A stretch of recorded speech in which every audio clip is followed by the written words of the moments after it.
നടപ്പിലാക്കി പാലാ കയ്യിലൊതുക്കാൻ കാപ്പനും മോൻസും പുളിക്കക്കണ്ടവും ചേർന്ന് കുറുമുന്നണി. ജോസ് വിരോധം ഉയർത്തിക്കാട്ടി നാട്ടകവുമായി സഖ്യം. ലക്ഷ്യം ഏറ്റുമാനൂർ സീറ്റ്. വെറും കാണികളായി പാലാ കോൺഗ്രസ്. പാലാ നഗരസഭ പിടിച്ചടക്കുക എന്ന പേരിൽ പാലാ MLA മാണി സി കാപ്പനും ജോസഫ് വിഭാഗവും കൂടി പാലായിൽ നടപ്പിലാക്കിയത് കോൺഗ്രസിനെ വെട്ടിലാക്കുന്ന തീരുമാനം.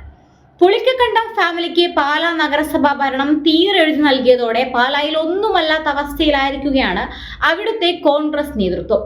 പാലാ നഗരസഭയിലെ ഏറ്റവും വലിയ ഒറ്റ കക്ഷി കേരള കോൺഗ്രസ് എമ്മും രണ്ടാമത്തെ കക്ഷി കോൺഗ്രസുമാണ്. കേരള കോൺഗ്രസ് എമ്മിന് 10 സീറ്റ് ലഭിച്ചപ്പോൾ കോൺഗ്രസിന് 6 സീറ്റ് ലഭിച്ചു.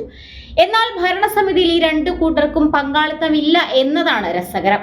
മാത്രമല്ല, കോൺഗ്രസിന്റെ ബ്ലോക്ക് പ്രസിഡന്റ് സതീഷ് ചൊള്ളാനിക്കെതിരെ വിമതിയായി മത്സരിച്ച് ജയിച്ച മായ രാഹുലിനെ വൈസ് ചെയർപേഴ്സണും പിന്നീട് ചെയർപേഴ്സണുമായി പിന്തുണയ്ക്കേണ്ട ഗതികേടിലാണ് കോൺഗ്രസ് നേതൃത്വം.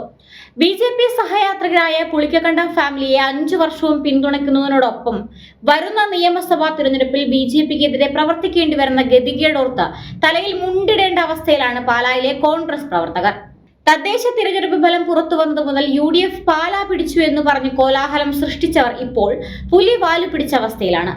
UDF ഭരിക്കുന്നു എന്ന് പറയുന്നതല്ലാതെ UDFിലെ പ്രധാന കക്ഷിയായ കോൺഗ്രസിനും കേരള കോൺഗ്രസ് ജോസഫ് വിഭാഗത്തിനും പാലാ നഗരസഭയിൽ ഒരു റോളുമില്ല. ചെയർപേഴ്സൺ സ്ഥാനം ദിയ പുളിക്കക്കണ്ടവും വൈസ് ചെയർപേഴ്സൺ സ്ഥാനം കോൺഗ്രസ് വിമത മായ രാഹുലും പങ്കിട്ടെടുക്കുമ്പോൾ ബാക്കി വരുന്ന സ്റ്റാൻഡിംഗ് കമ്മിറ്റികളിൽ ഭൂരിപക്ഷവും സഭയിലെ ഏറ്റവും വലിയ ഒറ്റ കക്ഷിയായ കേരള കോൺഗ്രസ് എമ്മിനാണ് ലഭിക്കുക.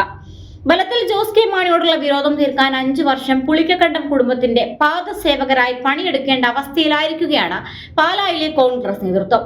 കോൺഗ്രസിന്റെ അഭിമാനം പുളിക്കക്കണ്ടം കുടുംബത്തിന്റെ കാൽ ചുവട്ടിൽ അടിയറവ് വെക്കുന്നതിനെതിരായിരുന്നു പാലായിലെ കോൺഗ്രസ് ബ്ലോക്ക് പ്രസിഡന്റ് സതീഷ് ചൊള്ളാനിയും സന്തോഷ് മണർക്കാട്ടും അടക്കമുള്ള നേതാക്കൾ.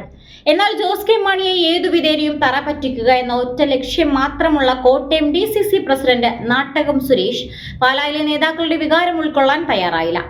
ചെയർപേഴ്സൺ തിരഞ്ഞെടുപ്പിൽ നിന്നും കോൺഗ്രസ് കൗൺസിലർമാർ വിട്ടുനിൽക്കുമെന്ന സൂചന ലഭിച്ചതോടെ കോൺഗ്രസ് അംഗങ്ങൾക്ക് വിപ്പ് നൽകുകയായിരുന്നു. ഇതോടെ കോൺഗ്രസ് അംഗങ്ങൾ പുളിക്കക്കണ്ടം ഫാമിലിക്ക് അനുകൂലമായി വോട്ടെടുപ്പിൽ പങ്കെടുത്തെങ്കിലും പാലായിലെ കോൺഗ്രസ് നേതൃത്വം പൂർണ്ണമായും ചടങ്ങ് ബഹിഷ്കരിക്കുകയായിരുന്നു. ഗാന്ധിയുടെ ആശയത്തിന് വിപരീതമായി BJPക്ക് സപ്പോർട്ട് കൊടുക്കാൻ തങ്ങൾക്കാകില്ല എന്ന നിലപാടിലായിരുന്നു അവർ. എന്നാൽ നാട്ടകം സുരേഷ് കോട്ടയം ജില്ലയിൽ BJPയും UDFുമായി സ്ഥിരമായി വോട്ട് കച്ചവടം നടത്തുന്ന കാപ്പന്റെയും മോൻസിന്റെയും പിന്തുണയോടെ തന്റെ ഉദ്ദേശം നടപ്പാക്കുകയായിരുന്നു. വരുന്ന നിയമസഭാ തിരഞ്ഞെടുപ്പിൽ BJP സഹായത്തോടെ ഏറ്റുമാനൂരിൽ നിന്നും ജയിക്കുന്നതിന് വേണ്ടിയുള്ള മുന്നൊരുക്കത്തിന്റെ ഭാഗമാണ് അവിശുദ്ധ കൂട്ടുകെട്ട് എന്നാണ് രാഷ്ട്രീയ നിരീക്ഷകരുടെ വിലയിരുത്തൽ.